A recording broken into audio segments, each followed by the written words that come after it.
Hey, it's 6 o'clock. Linda, are you ready? Yes, I'm ready. Thank you. Wonderful. Good evening. Let's come to order and go on the record. I am Commissioner Kim Dupley, and I'll be presiding at this hearing tonight. With me are Commission Chair Charlotte A. Mitchell and Commissioners Lyons Gray, Jeff Hughes, and Floyd B. McKissick Jr. The Commission now calls for hearing docket number E-100 sub 165 in the matter of the 2020 Biennial Integrated Resource Plan reports and related 2020 Renewable Energy Portfolio Standard compliance plans for Duke Energy Carolinas, Duke Energy Progress, and Virginia Electric and Power Company doing business as Dominion Energy North Carolina. And I see that Commissioner Donnelly D. Brown-Bland has joined as well. Before proceeding, and as required by the State Government Ethics Act, I remind all members of the Commission of our duty to avoid conflicts of interest and inquire at this time as to whether any commissioner has any known conflict of interest with respect to these proceedings. Let the record reflect that no such conflicts have been identified. North Carolina General Statute Section 62-110.1c requires the Commission to develop, publicize, and keep current an analysis of the long-range needs for electricity in this state. To meet this requirement, the Commission conducts an annual investigation into the integrated resource plans prepared by each of the principal electric utilities under the Commission's jurisdiction. In addition to this review, Commission Rule R8-67B requires electric public utilities to file a Renewable Energy Portfolio Standard Plan or REPS compliance plan as part of their IRP reports.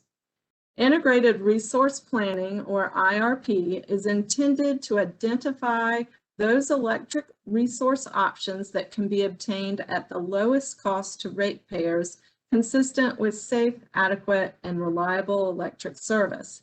The utilities' integrated resource plans must consider conservation, efficiency, and load management, as well as supply-side alternatives in the selection of resource options. The Commission does not approve or disapprove the utilities' integrated resource plans.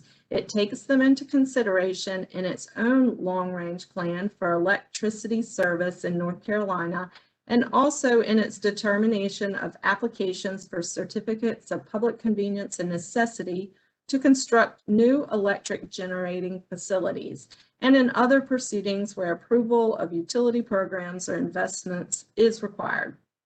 On May 1st, 2020, Virginia Electric and Power Company, doing business as Dominion Energy North Carolina, or Dominion, filed its 2020 IRP and 2020 REPS compliance plan. On September 1st, 2020, Duke Energy Progress, or DEP, or DEP, and Duke Energy Carolinas, referred to as DEC or DEC, filed their 2020 IRPs and 2020 REPS compliance plans. On February 2nd, 2021, the Commission issued an order scheduling a public hearing to be conducted via WebEx on March 16th, 2021, for the purpose of taking non-expert public witness testimony with respect to the IRPs and REPS compliance plans. The public staff received more than 200 requests to testify at the scheduled hearing. We are pleased to have this level of interest and determined the best way to hear you all was to set the hearing for numerous dates, which brings us to tonight. We appreciate all of you calling in tonight to express your views on this important matter, and we are glad you are with us. In the interest of being able to hear from everyone scheduled to testify this evening, I'd like to go over the procedures we will follow. First, the public staff has scheduled each witness based on the order in which they registered with the public staff. These are the only witnesses the Commission will be receiving testimony from this evening. Public witnesses, as they call in, will be on the telephone line, but not on the video screen available on YouTube. However, anyone participating in or observing tonight's hearing can watch the commission and the representatives of the parties via YouTube. The link to this YouTube video is available on the homepage of the commission's website, which is www.ncuc.net. I will call upon the witnesses in the sequence that was provided to me by the public staff. When I call your name, at that point, our meeting technician, John McCoy, will unmute your phone line. When you hear 2 beeps on your telephone line, that means your line is live and that we can hear you. I'll ask you to take the oath of affirmation.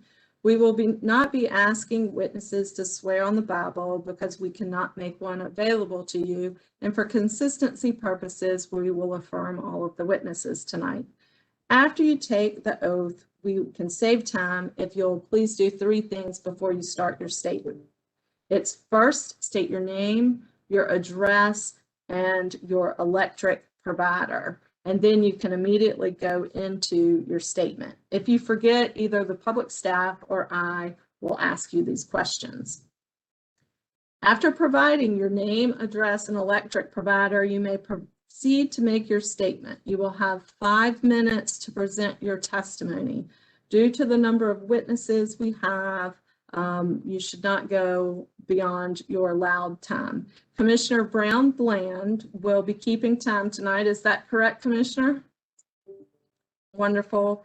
And you'll hear a loud ringing on her phone, which means your time has expired.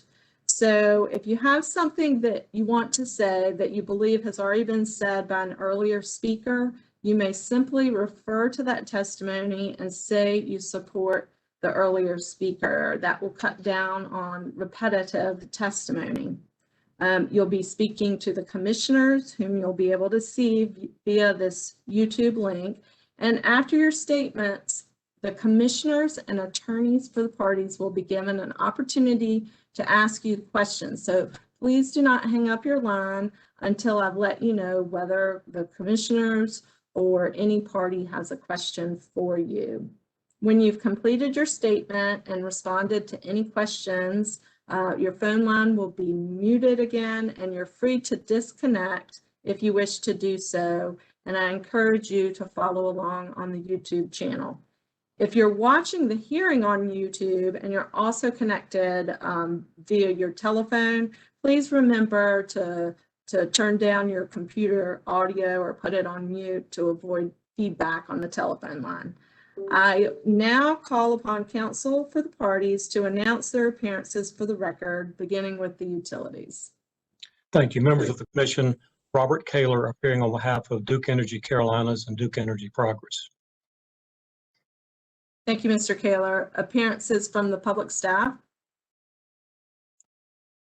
Good evening, Commissioners. Robert Josie for the public staff on behalf of the using and consuming public. I'm also here with Lucy Edmondson.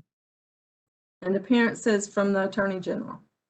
Yes, Teresa Townsend from the Attorney General's office representing the using and consuming public and also the state and its citizens in this matter of important public interest. Thank you. And are there any interveners appearing tonight? Commissioner Duffley, this is Nick D'Antonio with McGuire Woods here on behalf of Dominion Energy, North Carolina as well. Thank you. So are there any preliminary matters before we begin? None for Duke. Okay, let's go ahead and get started. Mr. Josie, if you could please call your first witness. Yes, the first witness tonight is Maya Cushman. Okay, Ms. Hi, Cushman. can you hear me? I can, thank you. Do you solemnly and sincerely affirm that the testimony you're about to give tonight will be the truth, the whole truth, and nothing but the truth? I do. Thank you. And if you could begin your statement with your name, address, and electric provider. Okay, my name is Mia Cushman. My address is 10 Glenway Drive, Asheville, North Carolina, 28804. And my electricity provider is Duke Energy Progress. Hi, as I said, my name is Mia Cushman, and I'm a student at Asheville High School. I first want to thank the North Carolina Utilities Commission for holding this hearing and letting the public give comments. I was born in Asheville, North Carolina, and I've lived here ever since. My family has had Duke Energy Progress as our electricity provider for all of my life as well. This is important to me because Duke Energy's new proposed IRP plan isn't addressing the action we need to take to reverse climate change. I'm worried that Duke's IRP plan could contribute to devastating effects on our environment and our quality of life in the future. I'm so lucky to have grown up in a place where I'm able to experience the beauty of nature every day. My favorite things to do are activities in nature. I love to hike and bike, and I always notice that I feel the most happy and calm when I'm doing these things. I hope that future generations are able to experience the same beauty that we do, and that they won't have to worry about the risks to their health when they're outside. 4 out of 6 of Duke's proposed scenarios don't even meet the North Carolina state climate goals, and none of them meet the nation's goals. I'm asking for Duke Energy to re-envision their plan to include more clean and more renewable energy. We need to start thinking about the long-term solutions now. We need to decrease the use of fracked gas power plants and coal plants, not increase them. If we started using more renewable energies, such as solar energies, it would not only be healthier for the environment, but it would be more affordable for the people, which is so important right now because of the rising costs for basic necessities. I believe that Duke can be a leading force in the actions we need to take to reverse climate change, if they change their plan to fit the steps we need to take to keep our Earth safe and beautiful for many years to come. Thank you for your time. Thank you, Mrs. Cushman. Are there any questions? No. Okay, I do not see any questions. Thank you so much for being with us this evening. Thank you. Our next witness, please. Nancy LaPlaca. Yes, hi. Can you hear me? I can, Mrs. Hello? LaPlaca. Yes, Mrs. Okay, LaPlaca, can great. you hear me? Great. Yes, it's Miss. It's Miss. Thank you. Miss, sorry. Thank you. That's okay. Do you solemnly and sincerely affirm that the testimony you're about to give tonight will be the truth, the whole truth, and nothing but the truth? Yes. Okay, thank you. And if you could please start your statement with your name, address, and electric provider. Yeah, hi, my name is Nancy LaPlaca, and my address is 239 Wildwood Lane in Boone. And my electric provider is New River Light and Power, which purchases electricity right now from Blue Ridge Energy, which then resells Duke Energy's electricity to New River Light and Power. So, you know, in a circuitous way, my power is from Duke Energy, but it's resold twice. Hello, my name is Nancy LaPlaca, and I'm a regulatory policy analyst, and I know many commissioners, and I appreciate your service. I appreciate this hearing tonight. I've worked on the cutting edge of clean energy issues for 16 years. I have a law degree. I work for 2 members of Congress, lobbied the legislature in 3 states, and served as a policy advisor to an elected public utilities commissioner in Arizona from 2009 until 2013. I've been in the solar war a pretty long time. I want to thank you again for the opportunity to comment and tell you a short story. The first time I attended a hearing at the NCUC in 2014, I ran into a high-level NCUC staffer who I knew from my years as policy advisor. I asked him why hearings were not online, and he told me, "No one cares." I was stunned, but I didn't say anything because I didn't want to alienate him. And I certainly hope that after COVID, the NCUC will do everything it can to make it easier, not more difficult, for citizens to participate. And I also hope the IRPs will have evidentiary hearings. I've worked as a public interest intervener in 3 states, Arizona, Colorado, and North Carolina, and participated in hundreds of dockets, including dockets at FERC. I spent 3 years debunking clean coal and carbon sequestration. And what I want to talk about tonight is how Duke Energy has worked over and over again to not just pollute our air and water, but our democracy. And that this cannot stand. And that as I look around and see young people, I'm 65 years old this year, I see that they will not take baloney anymore. They want a habitable planet. They deserve a habitable planet. Duke Energy's behavior has been abominable, and there is literally no one to hold them accountable except the members of the NCUC. And I know this as a former policy advisor at a Public Utilities Commission. So I want to tell you a few things that I hope you don't already know about Duke Energy in my time here. Duke is the largest CO2 emitter in the U.S. at 83.6 million megatons. It has the most fossil assets in the U.S. at $23.6 billion. Again, that's $23.6 billion. How much of that $23.6 billion in fossil assets do you think will be stranded? It's going to probably be a lot. Look at the coal industry and see how long it took them to go from hundreds of billions of dollars of value to zero. Duke Energy has added more natural gas power plants in the southeastern U.S. than any other utility. They are one of the top contributors to congressional campaigns, one of the top spenders on lobbying. They built a clean coal plant in Indiana called Edwardsport that cost its customers 10 times more than it would have cost to purchase power on the open market. And one of the more interesting things about that whole debacle was that Duke Energy was forced to fire one of its higher level executives because while they were writing the order on cost recovery for the clean coal plant, Duke Energy was negotiating with the administrative law judge for a job with Duke Energy. So this is the level of disingenuousness, and unfortunately, that we're dealing with. Duke has added 8,000 megawatts of natural gas to its systems in North Carolina and South Carolina completely under the radar by converting dirty old coal plants to gas. Unfortunately, when they convert those coal plants, it reduces the efficiency by 3 to 5%, which means that it's kind of unbelievable for those of us who understand this business. But those converted natural gas power plants are less efficient than the original coal plant. In fact, that's why independent power producers like NTE are kicking Duke's behind on cost because they're building new natural gas plants that are far more efficient. Duke's tax rate over the last 3 years was minus 15.5%, minus 15.5%. In other words, they got money back from the federal government.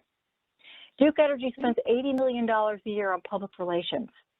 They've spent heavily millions of dollars denying climate change, killing solar, killing wind, and denying coal ash and the toxicity. They don't care. The former chair of the NCUC, Ed Finley, was a utility attorney for decades. Current Chief of Staff Chris Ayers also worked for the utilities. What chance do normal people have here? Finally, I want to say that the next 10 years, and especially the next few years, are do or die for a habitable planet. Climate scientist Zeke Hofstadter recently wrote in a blog post that he thinks that we could hit 1.5 degrees C, a 1.5 degrees C rise in temperature by 2026 and 2 degrees by 2034. That is sobering. Mrs. Okay, I'm out of Ms. time. LaPlaca, thank you. If you could wrap it up, if you want to make a final sentence, wrap-up sentence. Yes, I think the problem is that we have a system here that was designed for the utilities. In fact, it literally was designed for the utilities. And if you go look up Samuel Insull, he put this current system in place because the utilities knew that they could manipulate it. And unfortunately, that is what I have seen. And I hope that the Utilities Commission will stand up to Duke Energy and at least give us transparency. The fact that we have no evidentiary hearings is frankly shocking to me. And I certainly hope that COVID has taught us that we need transparency and participation. Thank you. Thank you. Are there any questions for Ms. LaPlaca? Okay, I do not see any questions, and I thank you so much for being with us tonight. Thank you. Thank you. Mr. Josie? Yes. I believe our next caller, we're having a few technical difficulties getting her on the line and staying. So we're going to jump to number 3 on the list, River Harlan. Okay, and River, is that a Mr. or Ms.? Hello, it's a Mr. Mr., thank you. Do you solemnly and sincerely affirm that the testimony you are about to give tonight will be the truth, the whole truth, and nothing but the truth? I do. Okay, if you could begin your statement with your name, address, and electric provider. My name is River Harlan. Live at Walker Creek Road, 64 Walker Creek Road, Barnesville, North Carolina. And it is Duke, what is it? It's Duke Progress, that's what it is. Okay, and Mr. Harlan, if you could speak up a little bit and when you start your statement, please. Okay. I'm 13 years old, and I was born and raised in North Carolina, and I'm deeply concerned about Duke's 15-year energy plan, which will especially affect me and my generation. Here's some important facts to consider. Duke operates the largest coal fleet in the country. Duke Energy is the country's largest utility polluter. If Duke Energy were a country, it would rank 44th in the world for carbon emissions, ahead of Belgium, Austria, and Greece. Duke operates 6 coal-burning power plants in North Carolina that are poisoning communities across the state. They are dirty, dangerous, and expensive. They are operating at a net loss every day. They are costing customers $600 million every year and $3 billion over the past 5 years. Duke's plan to continue burning coal until 2049, and Duke has the most fracked gas planned of any utility in the country. Duke is proposing 13 new gas plants in North Carolina by 2035, and Duke has the least percentage of renewables planned by any utility in the country. This is the worst utility in the country, and you commissioners have the opportunity to change that. Mr. Harlan, I hate to interrupt, but could you please speak up a little bit louder? We're having trouble hearing you. Yes, ma'am. Thank you. Duke's IRP should be sent back to the drawing board. Duke needs to close all of its coal plants by 2030 or sooner, replace it with clean energy, and not build any new gas plants. Commissioners, you are important public servants who can play a pivotal role for my generation and everyone in North Carolina. How do you want to be remembered? You can just be another commission that allows Duke to continue polluting and expanding its fossil fuel build-out, costing money and lives. Or you can finally be bold, brave commission that steps up for the people it is entrusted to protect. We haven't had a commission like that in my lifetime. I dare you to be the courageous commissioners that our state and our world needs right now. Okay, are there questions for Mr. Harlan? I do not see any questions. So Mr. Harlan, thank you so much for being with us this evening. We appreciate it. Okay, our next caller is Natalie Neary. Hey, Ms. Neary, do you solemnly and sincerely affirm that the testimony you're about to give tonight will be the truth, the whole truth, and nothing but the truth? Yes. Okay, you may begin with your statement with your name, address, and electric provider.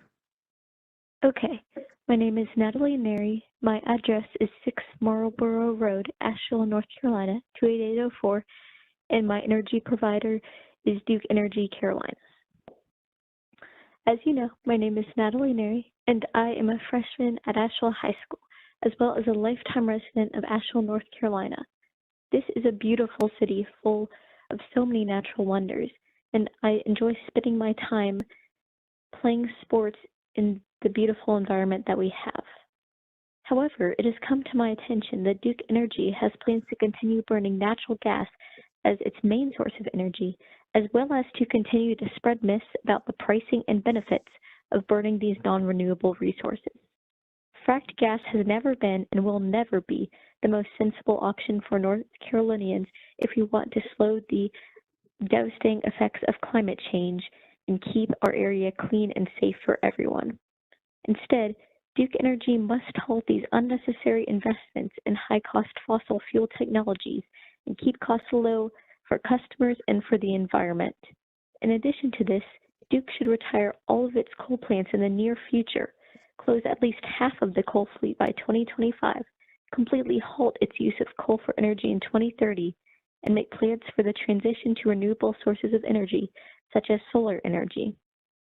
I would also like to add that biomass technology would be a good transition technology to use. Some of the many benefits of using solar energy are as follows. First of all, solar energy is the most cost-effective renewable energy option.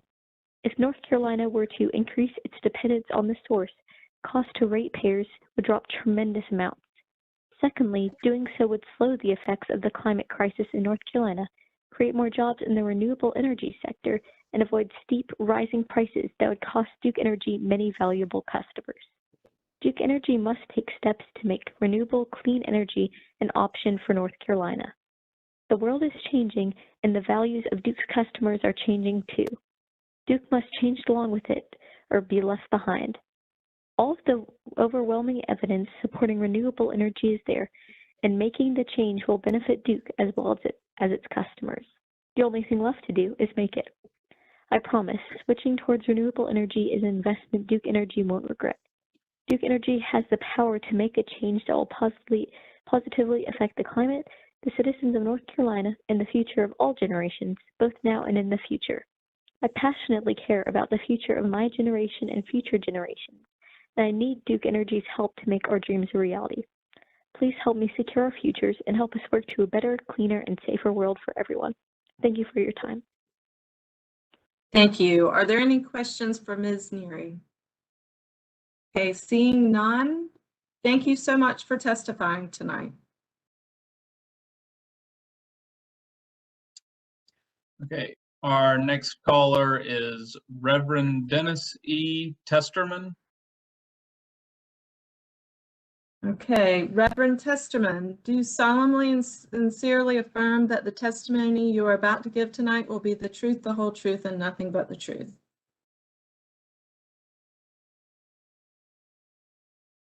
Mr. Testerman, we cannot hear you. Yes, I do. I'm sorry. Okay, wonderful. You may begin with your name, address, and electric provider. I am Reverend Dennis Testerman. I live at 2490 Pinnacle Road in Concord, North Carolina, which means that I am a customer of the city of Concord when it comes to my electricity. So good evening, and thank you again for this opportunity. I serve as the Stewardship of Creation Enabler for the Presbytery of Charlotte, and I'm here this evening as an ambassador with both Audubon and Eco America's Blessed Tomorrow Initiative, as well as the moderator of Presbyterians for Earth Care.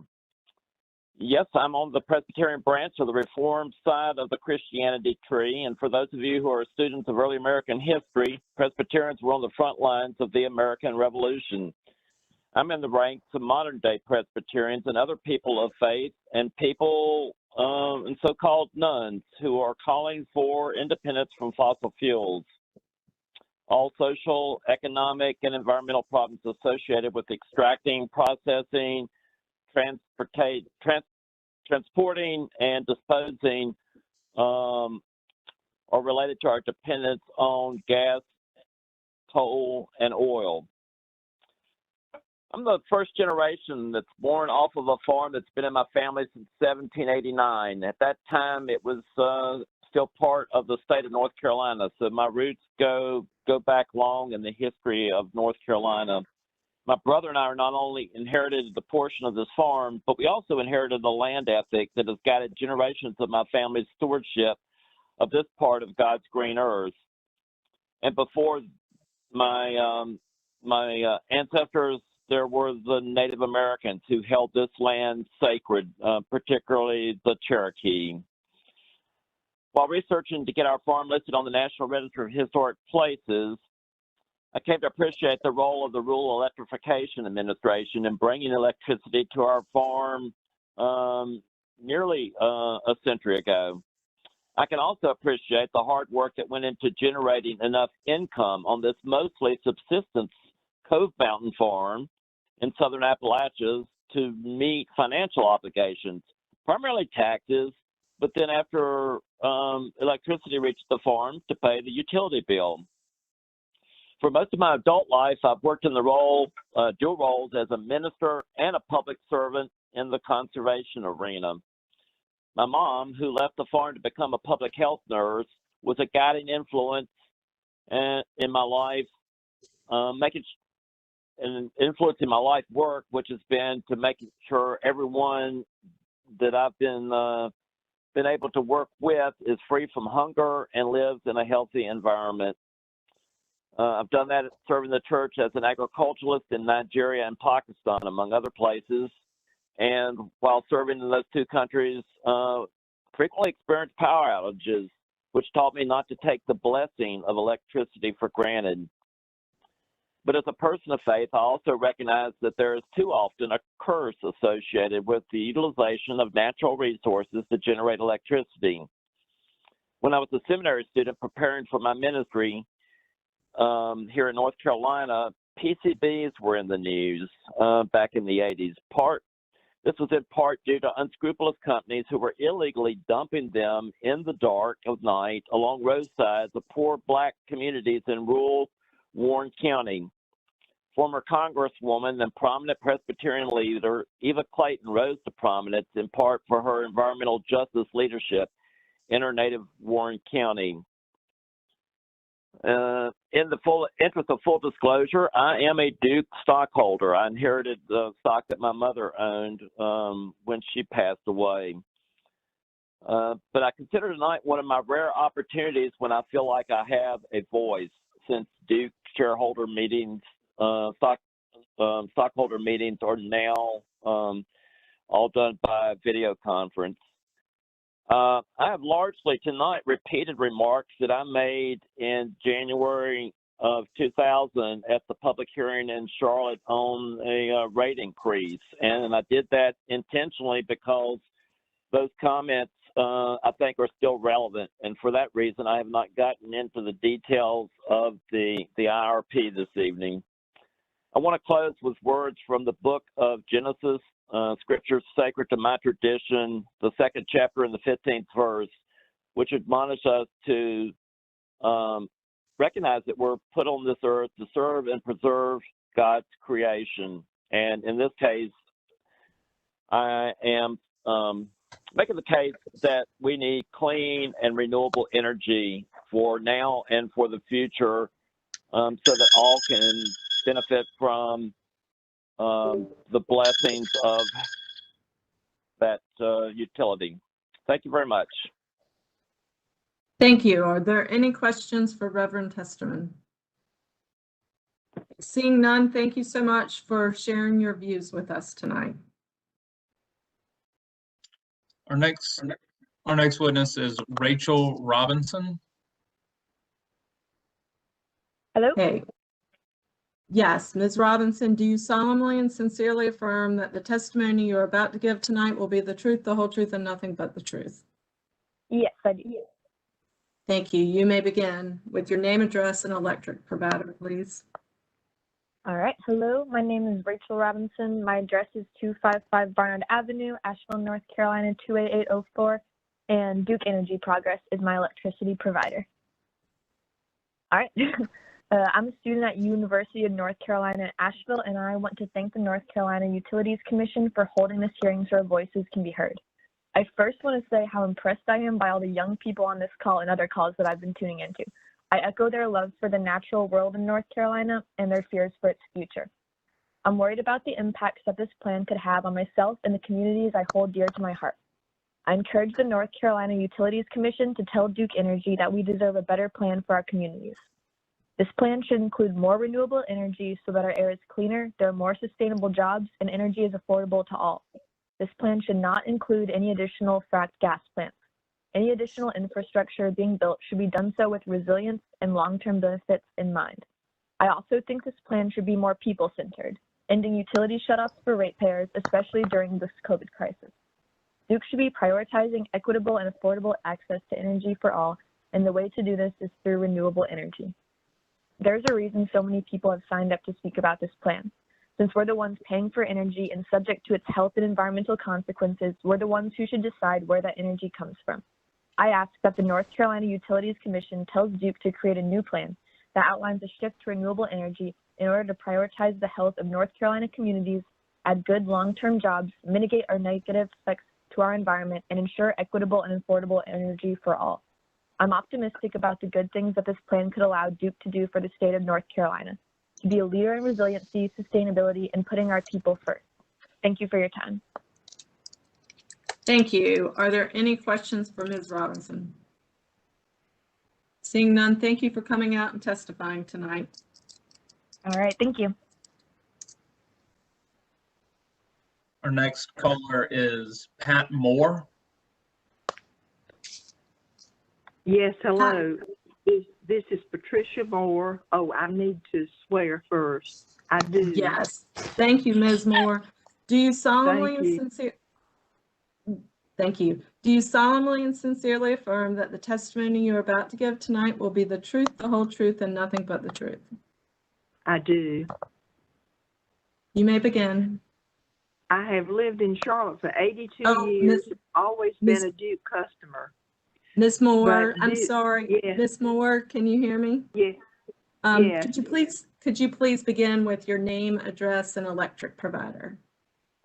Patricia Moore, 200 Providence Road, Charlotte, Duke Energy. Thank you. I have lived in Charlotte for 82 years and always been a Duke customer. But Duke has grown during this time into a corporation, careless of ratepayers and determined to increase profit regardless of the welfare of its customers or even the health of the planet. This is serious. How can Duke actually attempt to push ahead with its plans for gas-powered plants when solar is available, least cost, and vastly cleaner? Knowing that the ratepayers must, according to law, be responsible for Duke's poor decisions, is Duke unable to make needed decisions or unwilling? It will be up to regulatory bodies such as yourselves to ensure this necessary transition. We must rely on you to deny this IRP, which is not formulated in the interest of our communities. The systemic impacts of climate change have increased climate-related risk. The North Carolina Utility Commission understands that climate change has increased the risk for Duke as well. The 100 million tons of CO2 which Duke emits annually hangs in the atmosphere, heating the planet. In parts of the country where Duke does not have a monopoly, they have moved toward renewables. But the financial rewards of polluting in our communities are too great. Some areas are making progress. California and our neighbor Virginia both have banned new gas plants. Rooftop solar is now in the equation there, but not here. Renewables are competitive with gas and undermine the case for gas plants. Why build to-be stranded plants as proposed in Duke's IRP presented to the Commission? Is it because ratepayers will cover both the cost of the plants, the remediation of damages, and the cost of renewables when and if they are finally built? Ratepayers will pay. They always pay or lose their electricity. Prudent management requires a risk-informed approach, which is not in the equation of Duke's proposal in the IRP. Climate costs are material risks, both of stranded assets, cost of replacement, and should have been included in the IRP, but the books have been cooked. Duke now has the highest total greenhouse emissions among energy producers in this nation, and we are seeing consequences in rising sea level, more frequent and intense storms, and wildfires. Duke is itself among the most at-risk utilities. All its systems are vulnerable. BlackRock, a major investor in Duke Energy, has voted against their proposals 55 times. Members of the Commission, thank you for your time in listening to these vital concerns. As Duke has repeatedly put profit above the concerns of the communities, we must rely on you as our last best hope for climate justice. We are strongly requesting an evidentiary hearing which will assure that Duke has to answer for its statements made in the IRP. The need for clarity by Duke is great. We are confident that you will see the fears and abuses in our communities and act now. Require an evidentiary hearing, assuring that Duke will provide the essential factual information you will need to make this most important decision. Thank you. Thank you. Are there any questions for Ms. Moore? Seeing none, thank you for sharing your views with us tonight. Thank you. Our next witness is Reverend Mac Ledgerton. Yes, I'm here. Okay, Reverend Ledgerton, do you solemnly and sincerely affirm that the testimony you're about to give tonight will be the truth, the whole truth, and nothing but the truth? Yes, I do. Please begin your statement with your name, address, and electric provider. I'm Reverend Mac Ledgerton. I live at 481 Tracy Sampson Road in Pembroke, North Carolina. My energy provider is Lumbee River EMC that purchases electricity from Duke Energy. Methane is a greenhouse gas that is 86 times more powerful than carbon dioxide in collecting heat in the Earth's atmosphere over 20 years. Methane is not even mentioned in the Duke Energy IRPs and only mentioned in passing in the Dominion Energy document. What Duke Energy neglects to mention is that methane is a hydrocarbon. It is CH4. Methane constitutes above 85% of fossil gas. What was formerly called natural gas is now called fossil gas by leading scientists. This name change has been made because there is nothing natural about fossil gas once it is removed from the ground. Not only are massive amounts of polluting chemicals used in the process of hydraulic fracturing, a chemical is also added to fossil gas so it can be smelled because it is naturally odorless. Consequently, there is nothing natural about hydraulically fracked fossil gas. Duke and Dominion Energy provide no evidence of recognizing or admitting that fossil gas, so-called natural gas in the IRPs, is a fossil fuel that over the next 20 years is more harmful to our climate and negatively impacts our weather more than the burning of coal during the same period of time. While it may burn cleaner than coal, it is not cleaner at all than coal when the impact on our climate and weather over the next 20 years is taken into account. As stated in the Duke Energy IRPs, the company plans to not only convert coal operations to fossil gas, but also build new fossil gas-fired facilities. When the heat capturing power of fossil gas is combined with the present methane leakage rates in the production, transportation, and burning of the gas, fossil gas is now scientifically proven to be a worse climate pollutant than coal over the critical period of the next 20 to 30 years. By expanding the use of fossil gas, the Duke Energy IRPs demonstrate that the company is actually expanding the impact of carbon-based emissions, not reducing them. In reality, Duke Energy is moving our state further away from renewable, clean energy, not toward it at all. Therefore, I make the following recommendations to the members of the North Carolina Utility Commission. One, that no rate hikes be considered or provided to Duke and Dominion Energy for new fossil fuel development, infrastructure, and expansion, including the replacement of coal with fossil gas in existing facilities and the use of fossil gas in new facilities.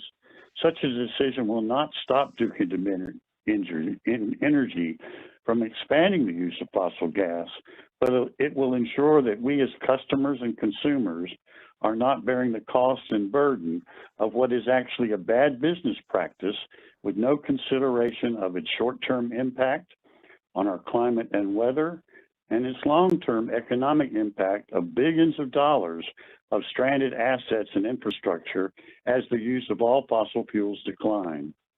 If we as a state and nation are truly committed to carbon reduction, that means a commitment to rapidly reduce the use of CO2 and CH4 and not replace CO2 with CH4, a much more potent and harmful carbon. We need to halt all incentives to utility companies to continue their dependency on the use of fossil fuels. The easiest way to do that is to provide no rate hikes for the continued use of fossil fuels. Then, if they want to continue to do so, they can bear the entire expense and not burden the public with the costs of a very bad business model. Secondly, the Utilities Commission reject Duke Energy's IRPs and require Duke Energy to submit a pathway number 7 that includes the expansion of the use, includes not expanding the use of fossil gas in former coal-fired facilities and in new energy facilities as it closes coal-fired facilities, moves more rapidly toward the use of solar and particularly offshore wind, which it mostly neglects in its plans. Lastly, change the definition of carbon reduction to be only direct carbon reduction at their source of production and emission, and not include carbon offsets and other forms of methods that are not proven to be equal to direct carbon emissions. Thank you. Thank you. Are there any questions? I do not see any questions. Reverend, thank you for providing your testimony tonight. Our next witness is Patsy Bayer. Ms. Bayer? Hello, yes. Do you solemnly and sincerely affirm that the testimony you're about to give tonight will be the truth, the whole truth, and nothing but the truth? Yes, I do. My name is Patsy Bayer. Thank you. My name is Patsy Bayer. I live in Asheville, 28 Wilderness Road, and my electric provider is Duke Energy Progress. I thank you for this opportunity, and I hope that you continue this in the future. We all need to have a say as it affects all of our lives. I support all the previous comments, the well thought out and well-researched comments. And I've got to say, given the obvious science, I am actually shocked that Duke would even consider committing us to this much more fossil fuel. It's hard to believe we're even talking about this. It makes no sense at all. It's going to pollute our only planet. I don't need to go into other comments because other people have already made them, but solar needs to be employed is not only the cleanest, but also the most cost-effective energy supply source. A recent study from Energy Innovation showed that North Carolina could boost renewable energy to 66% by 2035 while decreasing costs to ratepayers. What a good idea. Duke's plan would accelerate retirement of all the coal plants, should accelerate retirement of all coal plants, and close half of its coal fleet by 2025. They should achieve coal-free energy by 2030, and they should support transition plans for coal-free plant communities. They need to do it sooner or later. It's going to be cheaper now than it's going to be later. If they want to be a good industry leader and a good corporate citizen, they need to do this. I thank you very much for your time. Thank you. And do we have any questions? Seeing none, Ms. Bayer, thank you for coming to talk with us tonight and give us your testimony. Our next witness is Robert Zeber. Mr. Zeber, Yes, do you hello. Hello, good evening.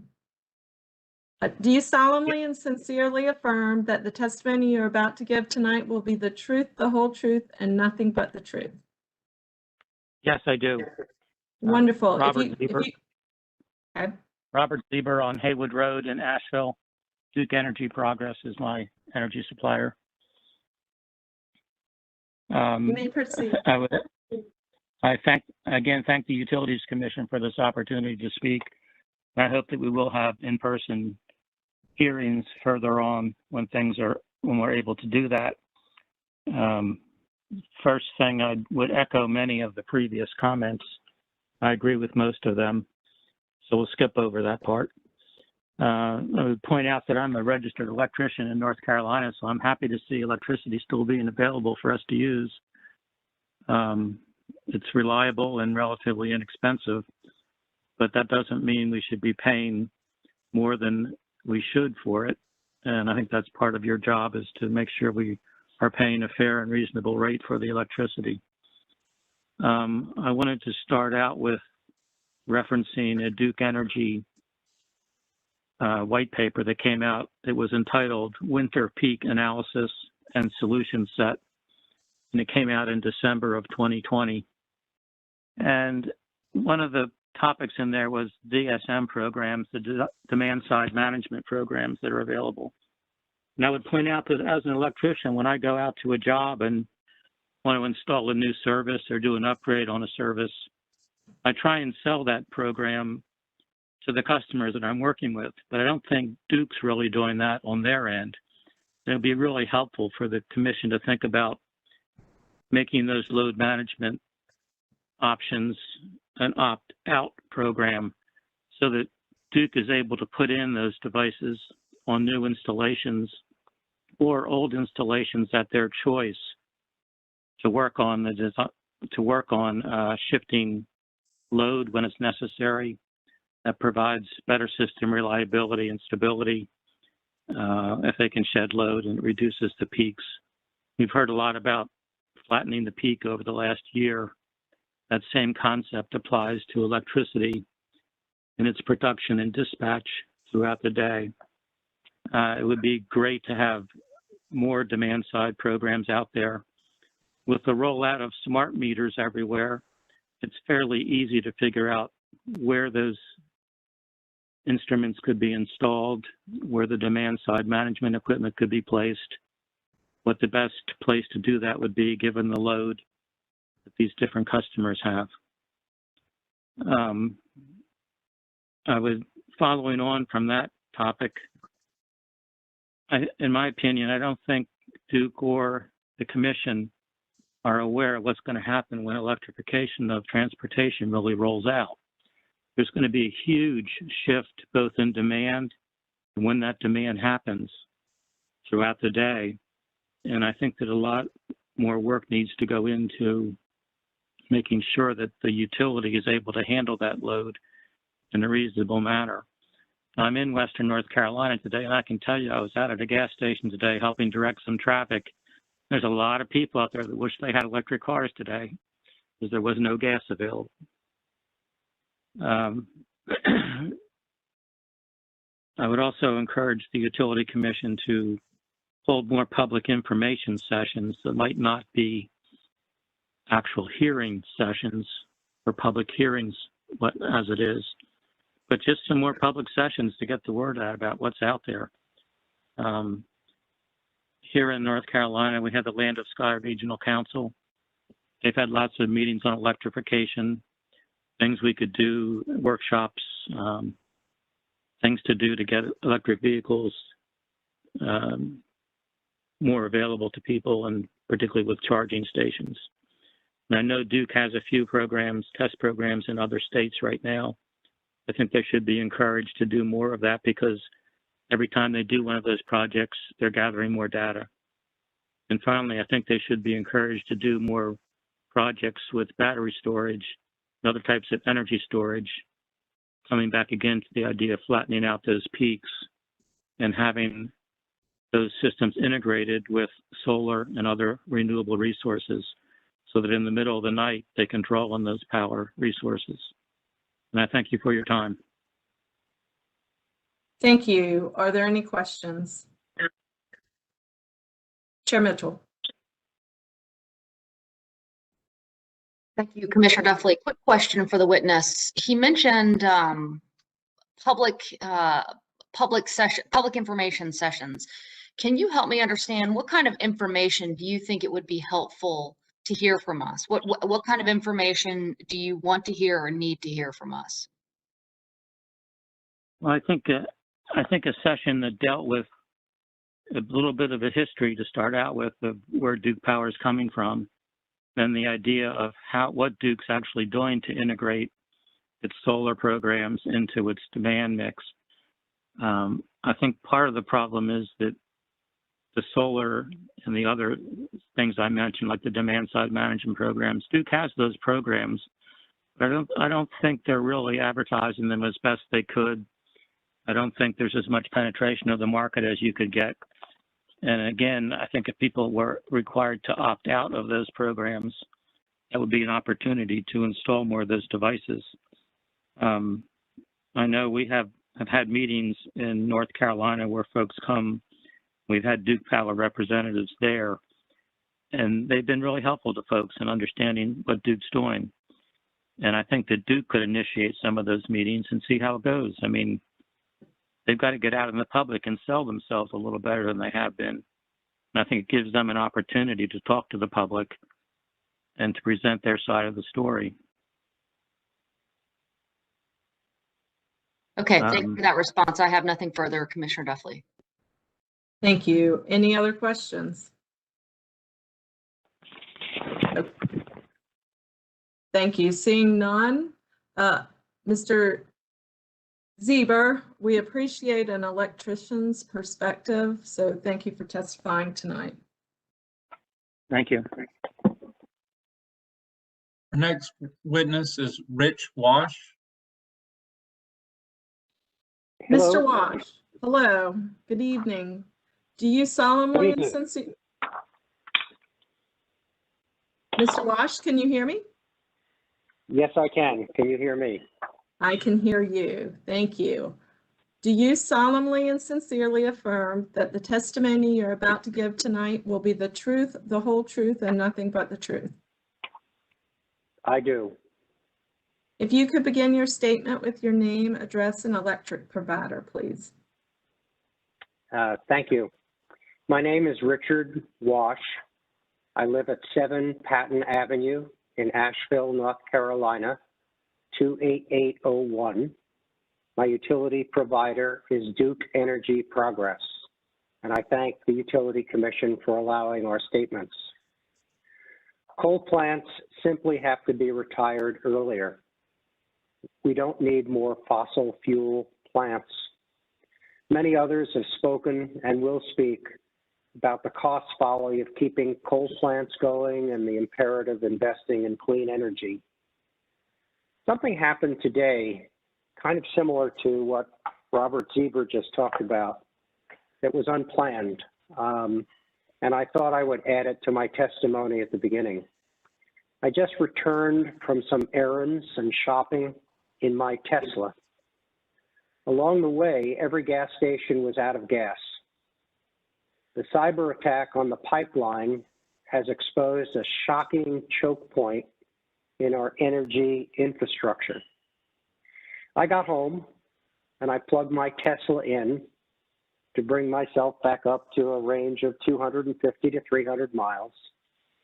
And as I thought about the supply of electricity, I concluded that we surely need more solar, wind, water, hydrogen, and other renewables.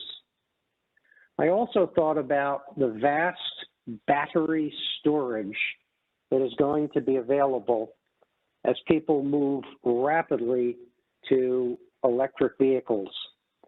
And that using that battery storage can have a vast change in the demand patterns. And I don't know if that has been adequately thought about. I want to be respectful to every member of the Utility Commission, and I know you have all personally considered what I'm about to say, and I know you all want to do the right thing for our children and our grandchildren and great-grandchildren. You know, when I passed the playground and saw a 2-year-old child on a swing, I thought, boy, that child is most likely going to make it to 2200. Think of that, 2200. So 30 years from now, when a grandchild says, Grandpa, Grandma, when you were on the Utility Commission, why did you knowingly accelerate climate change, thus displacing billions of people and forcing me to make the painful choice of not having children of my own because the world we once knew is not going to be livable? Surely it's not about saving a few dollars while knowingly damaging my generation. And I think that issue of doing the right thing is important, and the ethical thing. And by the way, my North Carolina license plate is ETHICS, ethics. I was surprised it was available, but I care deeply about ethical action. Planning involves where technology and usage will be in the years ahead. Too conservative, and we accelerate climate change. Too optimistic, and we face usage constraints. I want to close with a lesson I learned from my 30-year professional career designing and installing computer systems in the 70s, the 80s, and the 90s.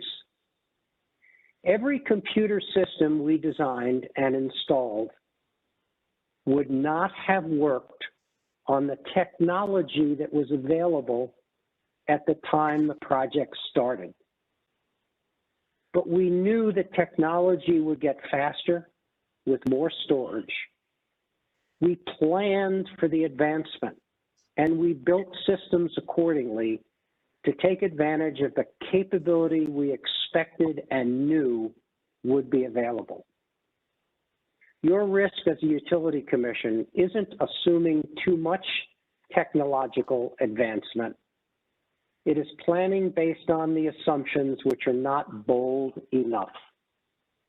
Thank you very much. Thank you. Are there any questions? I do not see any questions. I thank you so much for your testimony, Mr. Wash. Thank you. Thank you.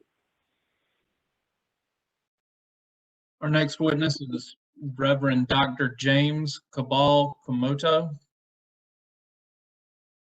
Good evening. Good evening, Reverend. Do you solemnly and sincerely affirm that the testimony you're about to give tonight will be the truth, the whole truth, and nothing but the truth? I do. You may begin your statement with your name, address, and electric provider, please. I'm the Reverend Dr. James Cabal Komoto. My address is 211 Swansboro Drive, Cary, North Carolina, and my electric provider is Dominion Energy.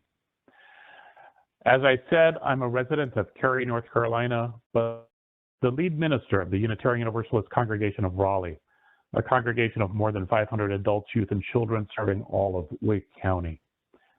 As a person of faith, there is no issue more important to me than global warming and climate change. Before recently moving to North Carolina, I lived in the Pacific Northwest for 20 years. In recent years, there were several days each summer when my family and I could not go outside.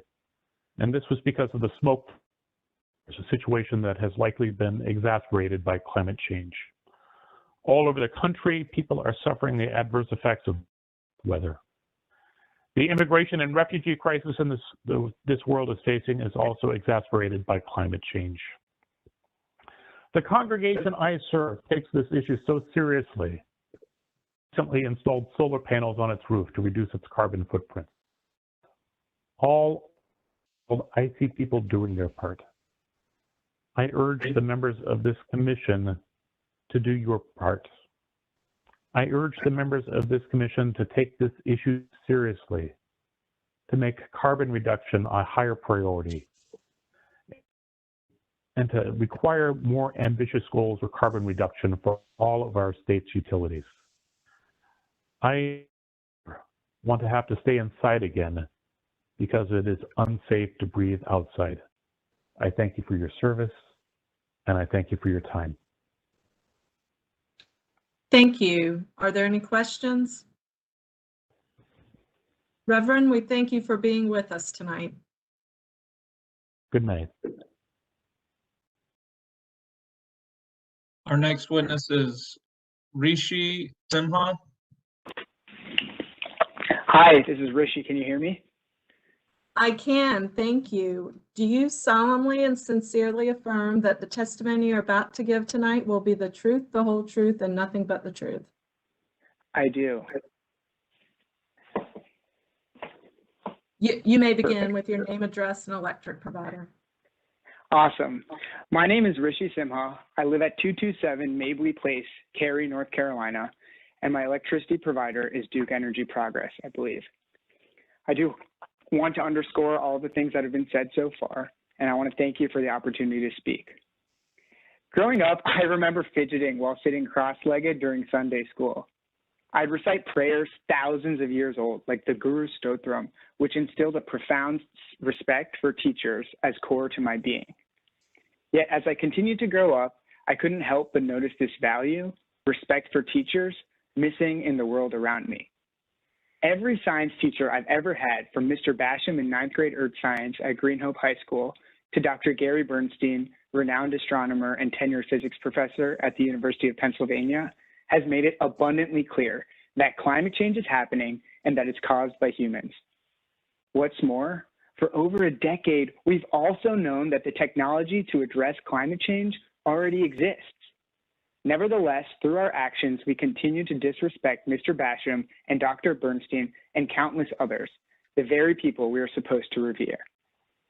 And this willful ignorance of our teachers isn't just about carbon curves or parts per million projections.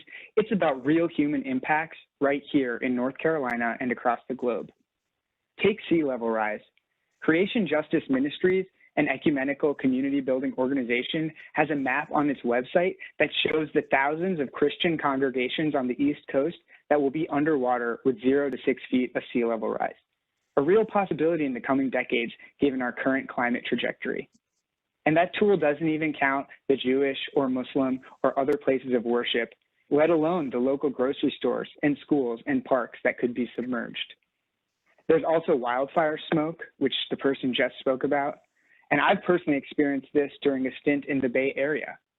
One morning, I'm trudging my way up the stairs to brush my teeth, and I start coughing uncontrollably because my home is filled with smoke. The air near my ceiling lights was hazy, and the couch, it smelled like a campsite. And the effects didn't disappear just because the smoke dissipated. Since then, I've lunged out of bed, clutching my throat and gasping for breath a half dozen times due to nightmares about natural gas leaks and wildfire smoke in my home. So as you can see, our fossil fuel infrastructure is truly weighing us down. And scientists estimate that transitioning to clean energy will add 3 years to American life expectancy. To put that number in context, let's consider the opioid crisis. That epidemic that ravaged our communities led to a 3-month decline in US life expectancy. So transitioning away from fossil fuels, again, 3 years, is an order of magnitude higher than addressing one of the largest public health emergencies of our lifetime. Beyond risks, transitioning to renewables presents opportunities for increased human flourishing too, if we can only take a moment to imagine them. Instead of 8th graders waking up with nightmares about the climate apocalypse, clutching their inhalers from their fossil fuel-induced asthma, they could be sprinting down the sideline of a soccer pitch, waiting for the perfect cross and rejoicing with their teammates as the ball finds the back of the net. And I know we can make that vision a reality. It's a Wednesday night and we could be spending time with our families or watching Netflix, but we all showed up here tonight, especially the commissioners, because we care. And despite the 3 decades of scientific consensus that we cast aside, our teachers remind us that it's still not too late to act. So the choice is truly straightforward. Do we want to respect our teachers or do we want to ridicule them?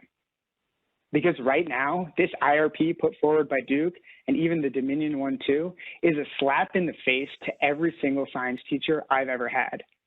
So to Commissioners Mitchell, Brown-Bland, Gray, Clodfelter, Duffley, Hughes, and McKissick, I encourage you to go home and ask your children or your neighbor's children what they know about climate change. Or maybe even track down one of your favorite science teachers of days past and see what they think. And remind yourself that while 8th graders here in Cary are worrying about how many Amazon boxes their parents are buying and whether or not to eat meat, unlike them, you literally have the power to do something about the climate crisis. Denounce Duke's IRP even if you can't stop it yourself. Write plans that shut down every coal facility in North Carolina within the next 5 years, and don't support any plans that add a single new fossil fuel plant. A healthier, more prosperous, and more respectful society is within reach, and it's really as simple as asking Duke and Dominion to come back to the table with a fossil fuel-free plan that's cheaper for ratepayers. Respect or ridicule? Are we going to respect our teachers? The choice is yours. Which side are you on? Thank you. Are there any questions? Mr. Sima, thank you so much. We truly appreciate you being with us tonight. Yeah, of course. Am I allowed to ask questions, or is that only for the commissioners? No, I apologize. It's not a forum where you can ask questions. Okay, no problem. Well, I'm happy to answer any questions. I know there's only been one so far tonight. And I have experience working in solar, in electric vehicle charging, and home batteries as well. Well, thank you. And thank you for sharing your views with us tonight. All right. Our next witness is Nancy Donnelly. Ms. Donnelly? I'm here. Yes. Wonderful. Do you solemnly and sincerely affirm the testimony you're about to give tonight will be the truth, the whole truth, and nothing but the truth? Yes, I do. Okay, you may begin your statement with your name, address, and electric provider, please. My name is Nancy Donnelly. I live at 81 Pine Ridge Drive in Whispering Pines, North Carolina. And my Progress Energy, Duke Progress Energy, is my source of power, yes.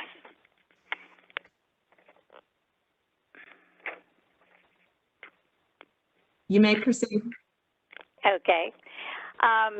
Thanks again for giving me this opportunity to speak. I've enjoyed hearing all the previous speakers and have been learning quite a bit. I'm 84 years old, a resident of Moore County in North Carolina, and a customer of Progress Energy. These integrated resource plans really give us an opportunity to invest in North Carolina and to meet the challenges that have been outlaid before you in previous speakers of changing the way we go about facing climate change and growing our economy. But I'm looking at these IRPs and I don't see that they do that. They seem to just represent a status quo approach that's really failing all of us as citizens here in North Carolina and as Duke customers. I'm asking the Commission just to reject the IRPs that are submitted by Duke until they can be revised consistent with these needs of North Carolina that people have been referring to. I love our state. I grew up in Florida and moved here 20 years ago. And I'm concerned for our future here in North Carolina. We're already getting these effects of climate change, as has been mentioned before. According to the Environmental Protection Agency, our temperature has increased a half to a degree over the whole last century, but we're experiencing, because of that, hotter weather, more severe storms, and our coastal areas are threatened by sea rise. Mainly, though, I think we are experiencing unprecedented growth, and this is what I'd like to focus on here. The new census status shows that our population here in North Carolina grew by 9.5%, and we have the 15th fastest growing economy in the nation. This all sounds very good. Among other companies, Google and Apple and Amazon, they've all had plans to expand their operation in our state. But I think we ought to note that Google and Apple themselves have set goals to be carbon neutral by 2030. and Amazon by 2040. I think if we expect to meet all these challenges that have been referred to and continue to attract and support new businesses and protect all our citizens, we have to demand better from Duke Energy. I asked the commission to send Duke back to the drawing board here and commit to some of these following things that I'll mention. Redo the coal retirement study to reflect the true cost of operating existing coal fleet. We don't need any more coal in North Carolina, and the existing fleet should be retired at the earliest possible moment. We definitely need, and this has been echoing what has been said before, to eliminate the reliance on all these new natural gas plants, fossil fuel plants, as someone referred to earlier, and we need to correct the faulty model assumptions that they're based on building. We need to increase investment in renewable energy resources like community solar. They're doing a lot of that in Florida. And we need to incorporate and correct the investment tax credit information based on new legislation and the information that's coming out from the National Renewable Energy Laboratory. And not to forget, we have to ensure all these underserved and low-income communities, and be sure they have access to affordable renewable energy. I ask the commissioners to remember that we're really at a critical juncture here in North Carolina. I think we've learned now that we can't accept a business as usual approach. We must expect more if we want North Carolina to have the resources it needs to support all its citizens. Duke has an opportunity to invest in North Carolina. We really need them to do that, and I urge you to reject these IRPs. Tell Duke to do better. And thank you, commissioners, for listening. Thank you. Do we have any questions? I do not see any questions. Thank you, Ms. Donnelly, for your testimony this evening. Thank you for listening. Our next witness is Phil Gherkin. It's number. Hi. Okay. Is it time for me for Phil Gherkin to say something? Yes.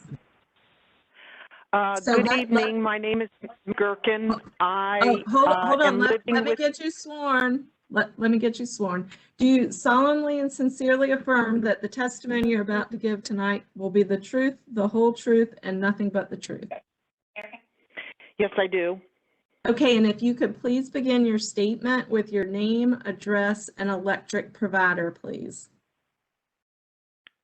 Okay, my name is Mary Gherkin. I'm the daughter of Philip Gherkin and Frances Gherkin. Both of them are here right now. My dad will say his name. Philip Gherkin. And I'm Frances. I will have to look up what the other number is we're talking about. So anyway, I moved here to North Carolina to help out my 95 and 91-year-old parents who've lived here for 11 years. Again, my parents, Philip and Frances Gherkin, and they asked me to speak on their behalf for themselves, for my sister who lives here, and their grandkids who live in Raleigh and Durham. Okay, if Duke's plan includes burning coal and building more fracking plants, we strongly oppose these plans. We should begin to retire Duke's aging coal fleet, offer customers incentives to improve energy efficiency and reduce reliance on other forms of fossil fuel. Coal is an expensive, dirty, polluting, unhealthy form of energy, as we've seen with the coal ash water that wasn't properly contained or disposed of. Duke, as our energy provider, should immediately move to renewable, clean energy, including solar. We oppose Duke's 15-year plan if their plan is to increase fracking, the fracked gas, and if it also includes to continue using coal. Duke isn't aligned with the Biden administration's stated goal to move the electric sector carbon-free by 2035. It's not even on track with its 2050. So Duke needs to build back better, which means be carbon-free and not go to coal and fracking. So that is a statement. Did you need any other information than what I've just provided? If you could hang on and see if we have any questions for you and your father. And okay. I do not see any questions, and I thank you so much for reading your father's statement into the record. And I hope that Gherkin family has a good evening. Thank you very much. Thank you. Our next witness is Patricia Karstensen. Hi, this is Pat. Hello. Do you solemnly and sincerely affirm that the testimony you're about to give tonight will be the truth, the whole truth, and nothing but the truth? I do. If you could please begin your statement with your name, address, and electric provider, and you may state your statement immediately following. So my name is Patricia Karstensen. I live at 58 Newton Drive in Durham, North Carolina, and my provider is Duke, I think Carolina, but I'm not sure which. And I am in my semi-retirement. I've been doing substitute teaching for the last 10 years or more, and what really strikes me is how distressing it is for kids when adults don't make the right choices. And I really don't need to add anything to what the young people have said about how Duke could be making better choices for our future and our environment and our wallets. So thank you for your time. Thank you. Are there any questions? Hearing none, Ms. Karstensen, thank you for your time tonight. We appreciate you coming out. Thank you. Our next witness is Pauline Endo. Ms. Endo? Yes, this is Pauline. Yes. Yes. Do you solemnly and sincerely affirm that the testimony you're about to give tonight will be the truth, the whole truth, and nothing but the truth? I do. Okay, if you could please begin your statement with your name, address, and electric provider. My name is Pauline Endo. I live at 7414 Lucky Fish Lane, Wilmington, North Carolina. My provider is Duke Energy Progress. Okay, you may proceed. As I said, I live in Wilmington, where our waterways and aquatic life are contaminated with mercury emitted for years from the Sutton Power Plant, where coal was burned until 2013. In October 2018, the United Nations Intergovernmental Panel on Climate Change issued a report warning that global carbon dioxide and other greenhouse gas emissions must be cut in half by 2030 to keep global warming to 1.5 degrees and avoid the most dangerous effects of climate change. I testify tonight to express my concerns that Duke Energy's IRP is not doing nearly enough to address greenhouse gas emissions, even though it is entirely within Duke's expertise and financial power to do so. The IRP is supposed to direct Duke Energy to provide clean, reliable, affordable energy over the next 15 years. However, Duke Energy pollutes more than any other energy company in the U.S., operating with more coal and more fracked gas. The IRP under current consideration is more of the same. 13 more fracked gas plants through the 2020s and 30s, and 6 coal plants. two of the dirtiest in the country, will stay online until 2039. Furthermore, Duke is behind the rest of the country on solar and wind energy, 7% compared to almost 20% for the rest of the U.S., and is proposing only an 8% increase in renewables. I want clean, cheaper energy, and we can have it with an effective IRP, which should integrate more with neighboring energy producers and utilize the potential for solar. North Carolina has 213 days of sunshine a year and has more potential for wind energy than any state on the East Coast. Currently, electricity generated by wind off the coast of North Carolina is being sent to Virginia.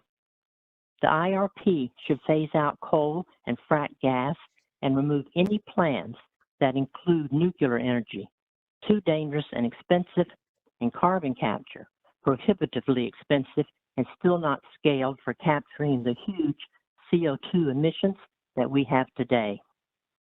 To sum up, the IRP should reflect plans that upgrade transmission and the grid, promote more energy efficiency programs, quickly phase in solar and wind, stop building frack gas plants, and stop relying on coal plants as a moneymaker for the company.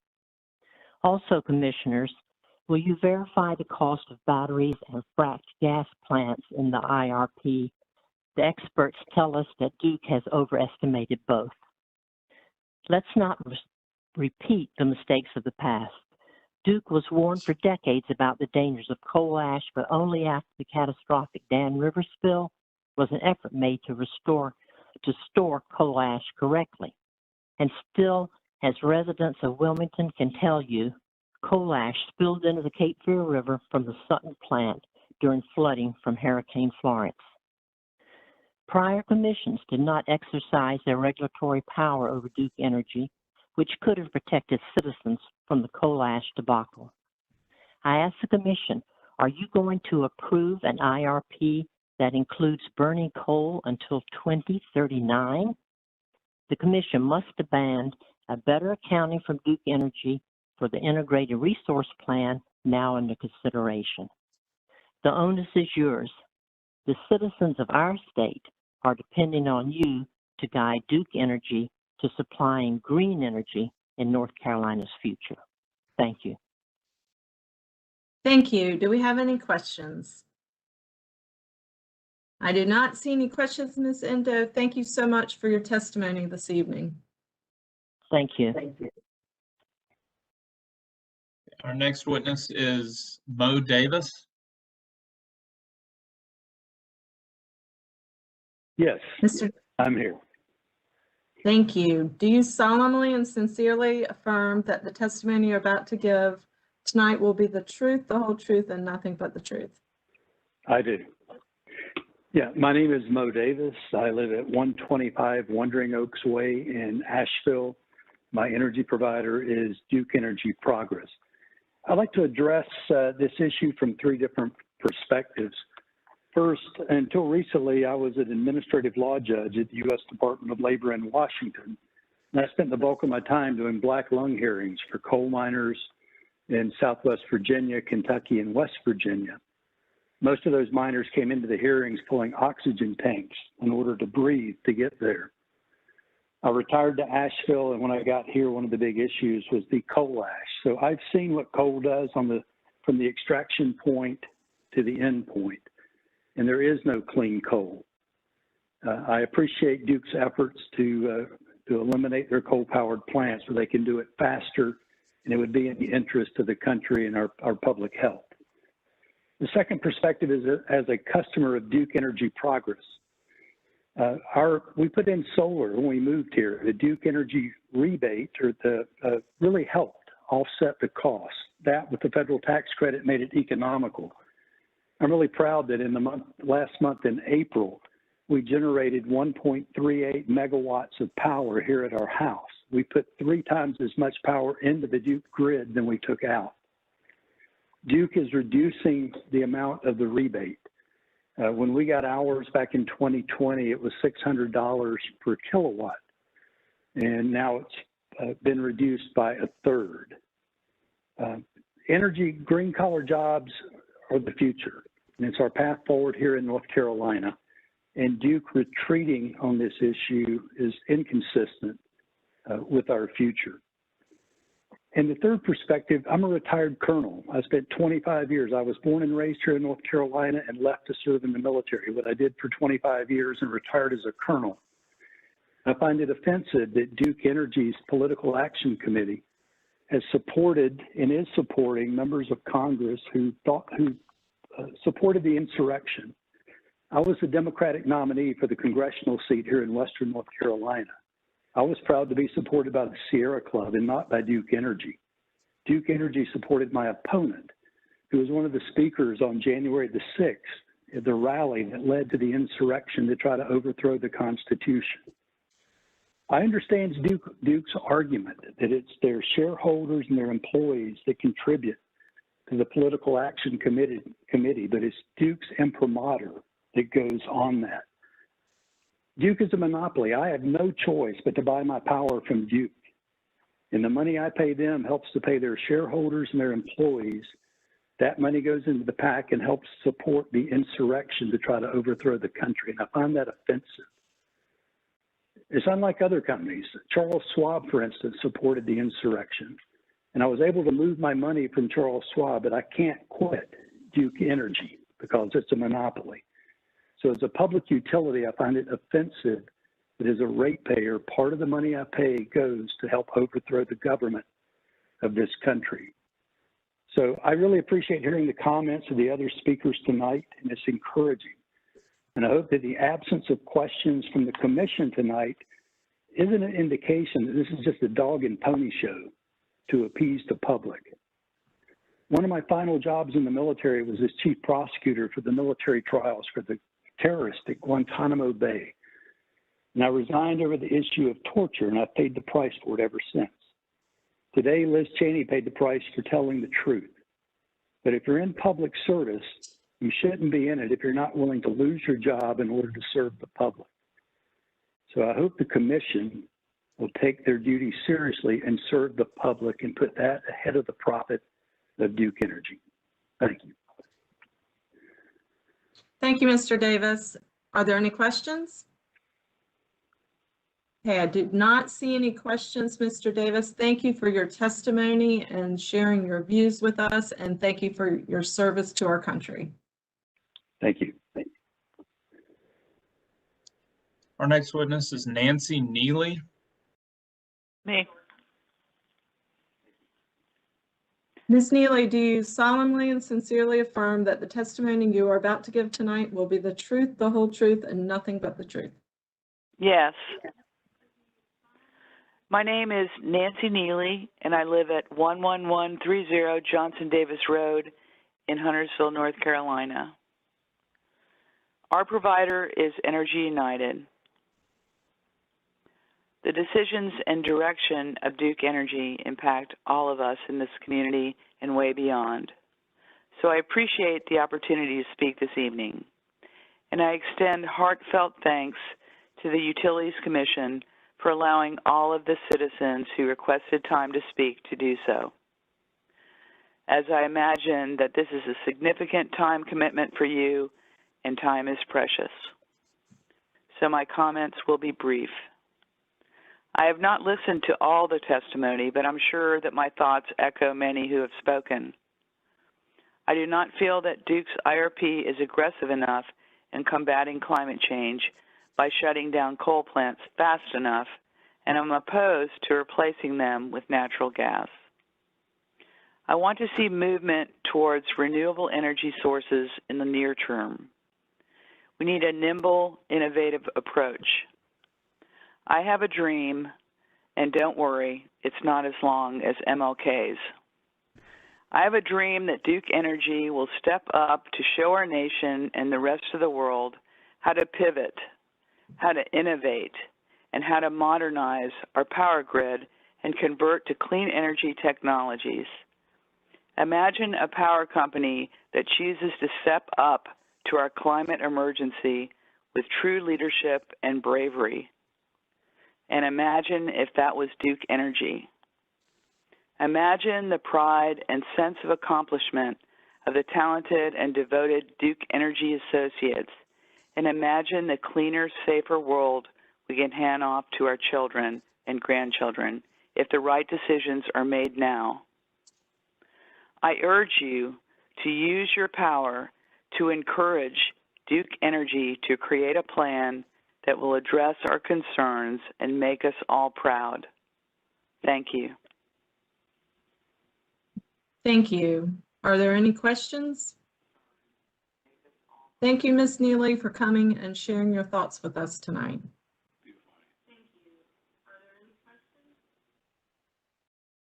Our next witness is Pat Butler.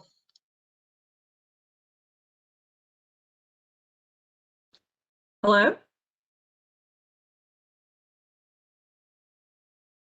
Pat Butler?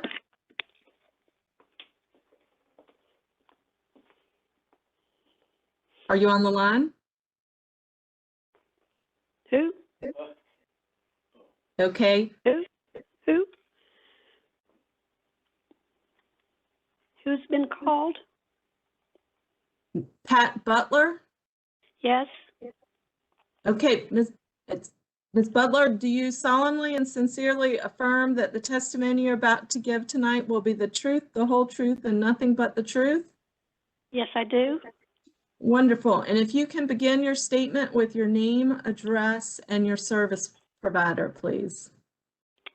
Pat Butler, 200 Quail Drive, Raleigh, North Carolina. Duke Energy is my provider. I thought that government bureaucracy held the moniker of being slow to move, but when a gentleman from Duke Energy called a couple months ago to ask me to enroll in the Renewable Advantage, since I support renewable energy, I was interested and listened. He explained that Duke Energy would be donating $3.50 of my monthly purchase to North Carolina Green Power, Solar, and School Program, but that it would take 40 years before we would be fossil free. 40 years, I gasped. When I asked what he would think if he talked with the school administration, and they said they knew how to teach his child how to read and do math, but that it would take them 40 years to do that. He was at a loss for words. I, too, am at a loss for words that it would take Duke Energy, that knows very well how to convert to green energy, 40 years to do so. Why?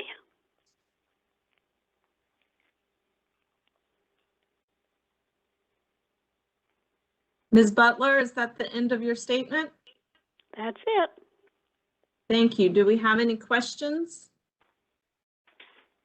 Okay, Ms. Butler, thank you for your testimony tonight. We appreciate you coming and spending time with us tonight and providing your comments. At this time, Linda, do you need a break? Okay, we'll keep going. Okay, our next witness is Nancy Westbrake. Yes, I'm here.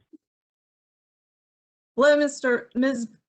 Westbrake, apologize for that. Do you solemnly and sincerely affirm that the testimony you're about to give tonight will be the truth, the whole truth, and nothing but the truth? I do.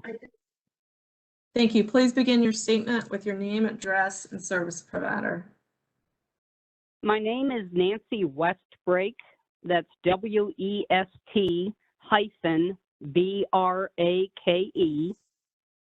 5214 Blackthorn Road, Rocky Mount. My energy provider is the City of Rocky Mount, which is a member of the North Carolina Municipal Power Agency, which purchases electricity generated by Duke Energy Progress Power Plants. Thank you very much to the utility commissioners for holding this hearing, and I apologize if you hear my dogs fighting in the background. I own 11 stock shares in Duke Energy, and I do not want any company that I invest in to plan to use so few clean energy sources. My greatest concerns with Duke's IRP have to do with its scenario to continue to burn coal until 2049 and with the planned construction of fracked gas plants to take coal's place. I am beyond horrified at how much of a mess Duke has made with coal ash contaminants, and I'm deeply concerned about the impoundments that hold the CCPs, some of which are still unlined. Cleanup is not finished or paid for, and once the toxic stuff is put into lined pits, how can we be sure of containment? I moved with my family to Tarboro around 1996. Not knowing any better, I took my small sons to swim and wade in the Tar River when confronted with the unfamiliar summer heat. The cool water was a relief until we started to see sores on our legs appear in a matter of months. Once we stopped going in the river, the sores disappeared. It doesn't take a science background to see that there was a connection. During the aftermath of Hurricane Floyd, when floodwaters inundated parts of Tarboro, again, we didn't know any better, and we rode bikes in knee-high waters. My 10-year-old son scraped his toe while he was riding, and days later, his leg was infected to the point that red streaks were traveling upwards, so we had to go to the emergency room. Fortunately, he was able to be treated. My point here is that nobody, no people, no animals, no plants should have to endure any ill effects from water contamination. We don't need arsenic or lead or mercury or cobalt or selenium like what was emitted from Duke's Allen steam plant in our ground, in the rivers, or the oceans. Coal produces more toxic mercury emissions than any other energy source. And just because you don't see contamination doesn't mean it's not there or that you shouldn't worry about it. I've also done some research on the radioactivity of fly ash emitted by the stacks of coal burning plants, and it's worse than what comes out of nuclear plants. Yes, there are plans in place to close those plants that burn the coal, but they're not going to close them soon enough in this IRP. Duke should be forced to adhere to environmental guidelines proposed by Governor Cooper and President Biden. All coal should be retired by 2030. It's dangerous, it's unhealthy, and from what I've read, it's not even a good economic alternative. It's said to be the most expensive way to produce energy. Duke should close down half of its coal fleet and retire all of its coal plants safely by 2025. Duke's plan only calls for 14% of its energy to come from renewables by 2035. We need a much larger percentage than that. We need to invest in clean, renewable energy sources to create both jobs and a healthier world, like utilizing solar and offshore wind power. Anybody who's ever been to the Outer Banks and flown a kite at Kitty Hawk knows that there is never a shortage there of wind power. The last thing we need are fracked gas plants, which carry risks of still more soil and groundwater contamination. They'll just end up being obsolete after locking us into more fossil-fueled energy. Commissioners, please, please require Duke to come up with safer and wiser plans for the next 15 years. Thank you. Thank you. Are there any questions? I see no questions. Ms. Westbrake, thank you for your testimony this evening. You're very welcome. Thank you for letting us. Our next witness is Renata Kamakura. Hello, can you hear me? I can, thank you. Do you solemnly and sincerely affirm the testimony you're about to give tonight will be the truth, the whole truth, and nothing but the truth? I do. You may begin your Fantastic. statement. Hello. Yes, will do. Renata Kamakura. I live in 1727 Moorhead Avenue, which is in Durham, North Carolina, and my energy provider is Duke Energy. So first, I want to thank all of you on the Utilities Commission for giving us the space to speak here today and listening to us all for several hours. I know it takes the time and energy, and appreciate you all giving us this space. I also want to thank all of the other folks who have testified. I think there's been a lot of really good points made that I will try not to rehash in too much depth. One thing I want to kind of share with y'all is I grew up in various cities across the globe because of my mother's job. And in one place where I lived, we had such bad air quality that I found myself kind of relying on my inhaler to be able to play any of the sports that I used to play. And anytime, even with my inhaler, there were several times where I found myself on the sidelines gasping for air, looking at this smoggy air around me and wishing that I could go back home. What felt like home for me was visiting family in California, where I was used to nice, clean air and jumping around and playing with friends. But then I would come back, and what I'd find was air that was full of wildfire smoke, because that is what we have done to our planet, is creating a place where it is much more likely that even places that we love, places that we consider home and safe and supposed to feel healthy for us, instead are slowly poisoning us. And I remember sitting down in 2009 when legislators from the Maldives signed paperwork underwater to try to point to the world the fact that they didn't have a say in what was going to happen to their country because it might end up fully submerged. But yet they produce such a small amount of the carbon emissions that there's nothing they can do to stop this future for themselves. And I was sitting in a classroom full of students that came from all countries around the world, and they looked at me as the American and said to me, "You are some of the few people who have a chance to do something about this. People from our countries, we don't have that choice. You do." But at the same time, they knew that it wasn't just me, right? I'm a tiny person alone in this random country, right? It's not an individual problem. And you see Duke Energy talking about the Renewable Advantage program, which seems exciting and so great, and this nice greenwashing attempt that individualizes the problem on individual ratepayers.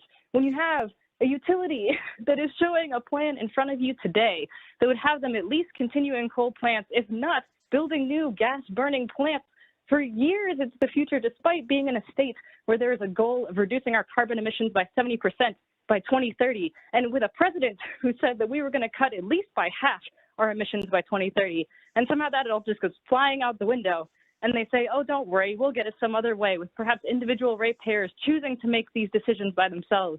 When even you have the National Renewable Energy Lab telling them that they could have a higher percentage of their renewable energy mix coming from renewable energy, and still you have this plan that only gets you up to, what, 16% renewables in the next 20 years? It's something that's completely ridiculous.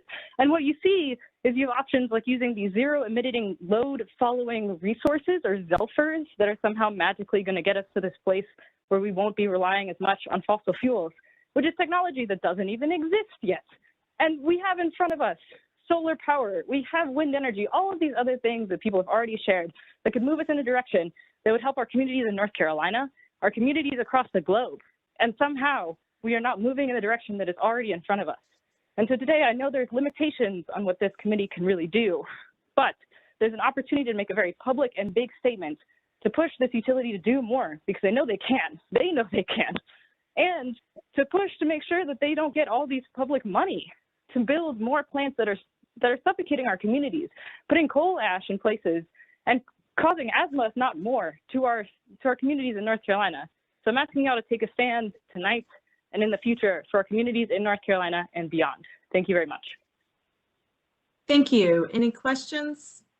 I do not see any questions. Ms. Kamakura, thank you so much for your testimony this evening. Thank you. Okay, that is all of the listed witnesses we have. We do have one mystery number that we'd like to unmute and have them identify themselves to see if they were on the list. Okay. Yeah. Okay.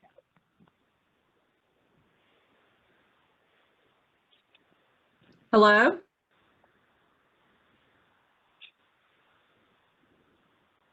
Can you please identify yourself?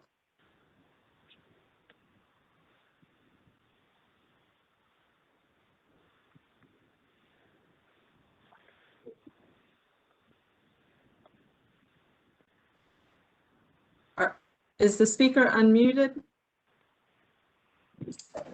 It is.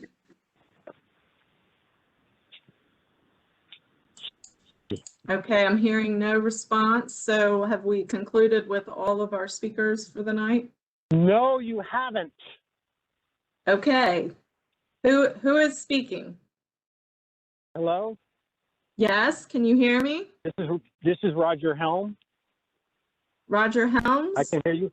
Roger Helm, yes, I was one Roger of the Helm. witnesses.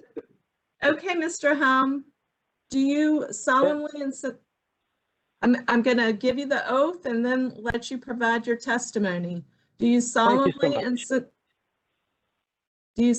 and sincerely affirm that the testimony you're about to give tonight will be the truth, the whole truth, and nothing but the truth?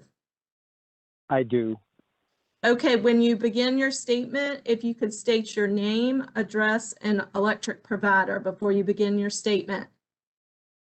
Yes, ma'am. Thank you. My name is Dr. Roger Helm.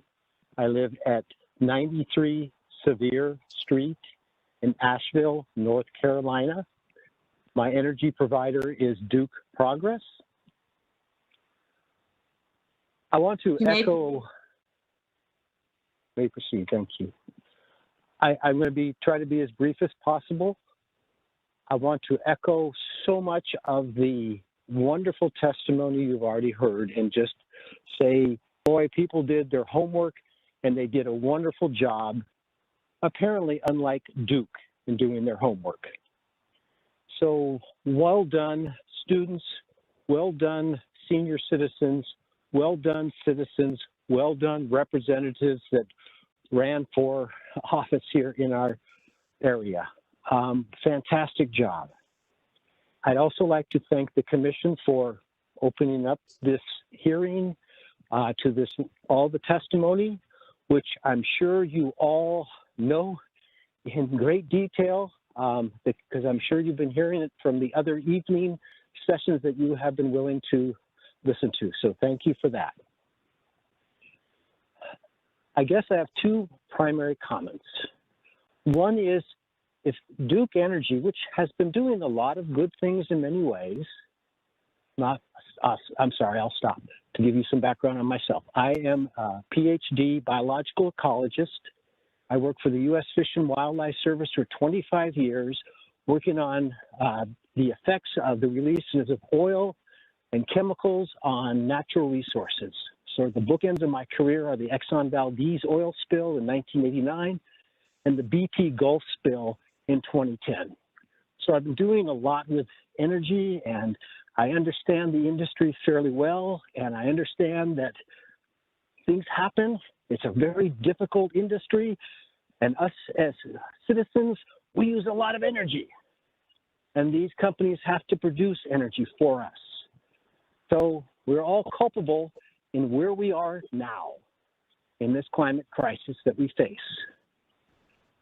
That said, if Duke Energy is unable to come up with a better plan for 2030, 2040, 2050, when they full well understand the predicament the entire planet is in due to climate change, then they need some help.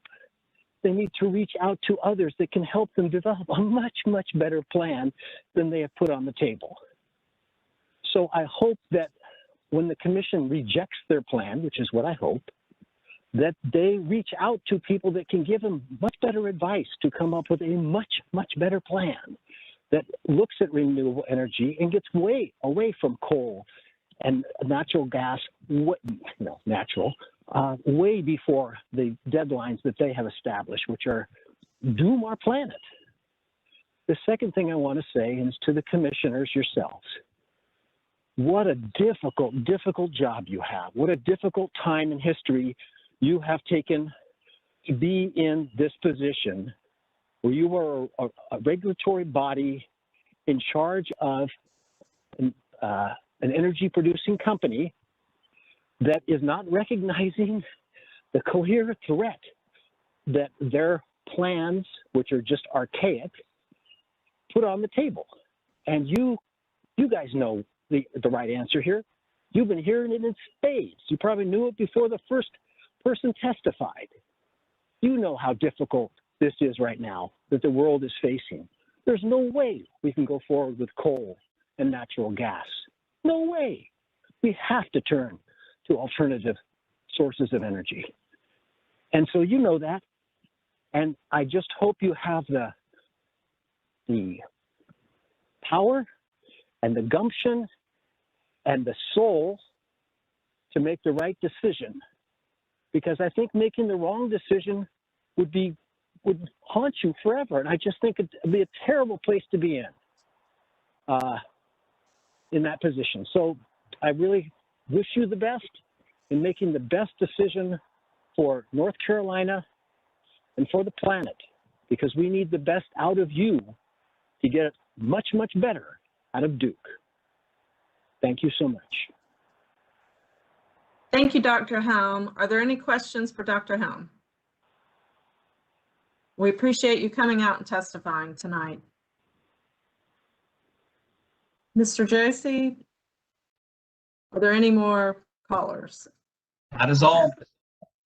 Okay, all right. Thank you all for your testimony that you've given tonight. We listened very carefully to everything that you have stated. And the next session of the public witness testimony will be Monday night, May 17th, beginning at 6 p.m. And if there is nothing further, the hearing is adjourned. Thank you. Thank you.